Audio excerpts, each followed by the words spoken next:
সেটা অনেক ভালো পরিবেশ ছিল। প্রাক হওয়ার প্রথম দিকেও আরো ভালো ছিল। এখন তো হাতে হাত ধরে বসে থাকে কাপল। তারা স্বামী স্ত্রী কি স্বামী স্ত্রী না এটা জানার তো আমার প্রয়োজন নাই, কিন্তু তারা যেভাবে হাতে হাত ধরে বসে আছে, গায়ে গা ঘেঁষে বসে আছে, এটা তো মুসলিম দেশের পরিবেশ হতে পারে না। লজ্জা শরম যেখানে নাই সেখানে তো আল্লাহ রহমত থাকে না। অশ্লীলতা, অশ্লীলতাকে আল্লাহ তাআলা হারাম করেছেন।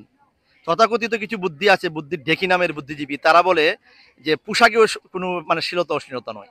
তাহলে উলঙ্গ হয়ে তারা হাঁটুক, যদি পোশাকের মধ্যে অশ্লীলতা না থাকে। ড্রেস কোড তো একটা গুরুত্বপূর্ণ বিষয়। আল্লাহ তাআলা ড্রেসের ব্যাপারে তিনি আয়াত নাজিল করেছেন। নবী করিম সাল্লাম বলে গেছেন, কিয়ামতের পূর্বে এমন একদল আসবে যারা পোশাক পরিধারণী উলঙ্গিনী, তারা তো জান্নাত পাবেও না, জান্নাতের 500 বছর রাস্তার মধ্যেও তারা যাইতে পারবে না, জান্নাতের ঘ্রাণও পাবে না। তাহলে আমরা মুসলিম হিসাবে যদি এটা পৃথিবীর দ্বিতীয় বৃহত্তর মুসলিম দেশের যদি নৈতিক পরিবেশ এরকম হয়, তাহলে আমরা আল্লাহর গজবের জন্য অপেক্ষা করতে হবে। আর যে অন্যায় দেখে, অন্যায় শুনে, অন্যায়ের প্রতিবাদ না করে, প্রতিরোধের ব্যবস্থা না করে, তারা সেই অন্যায়ে সামিল। আমি মনে করব আমাদের মতো ব্যক্তিরা এই মাঠে আসার পূর্বে আমাদের এটা বিবেচনা করা দরকার যে আমরা এই পরিবেশে অ্যাডজাস্ট হতে পারবো কিনা। অ্যাডজাস্ট হতে পারা তো সঠিক নয়, প্রতিবাদও করতে পারি না। যেহেতু প্রতিবাদ করতে পারি না, তাহলে এখানে আমাদের আসা উচিত নয়। আমরা যদি এটা বর্জন করি, তাহলে এটা হয়তো যারা এখানে এটার আয়োজক, তারা বলবে যে না, এখানে লোকজন কমে যাচ্ছে কেন। আপনি কি প্রশাসনকে কোনো হ্যাঁ, অবশ্যই আমি অভিযোগ না, আমি ইনফর্ম করেছি, কারণ আমি তো সেখানে আপনার না মানে মহিলা নই যে আমাকে আমাকে কেউ মানে টিস করবে।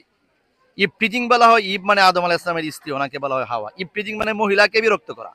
তো আমি পুরুষ, তো আমি আমাকে কেউ বিরক্ত করবে কেন।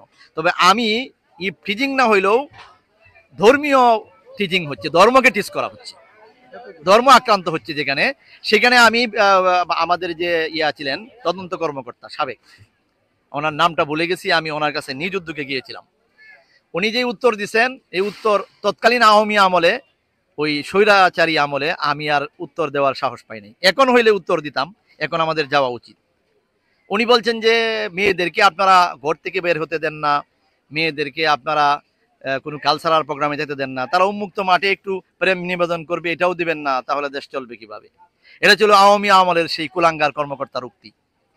তো এখনকার প্রশাসন যদি ওই ঐতিহ্যই ধরে রাখে, তাহলে এইটা সেটা কিন্তু সঠিক হবে না।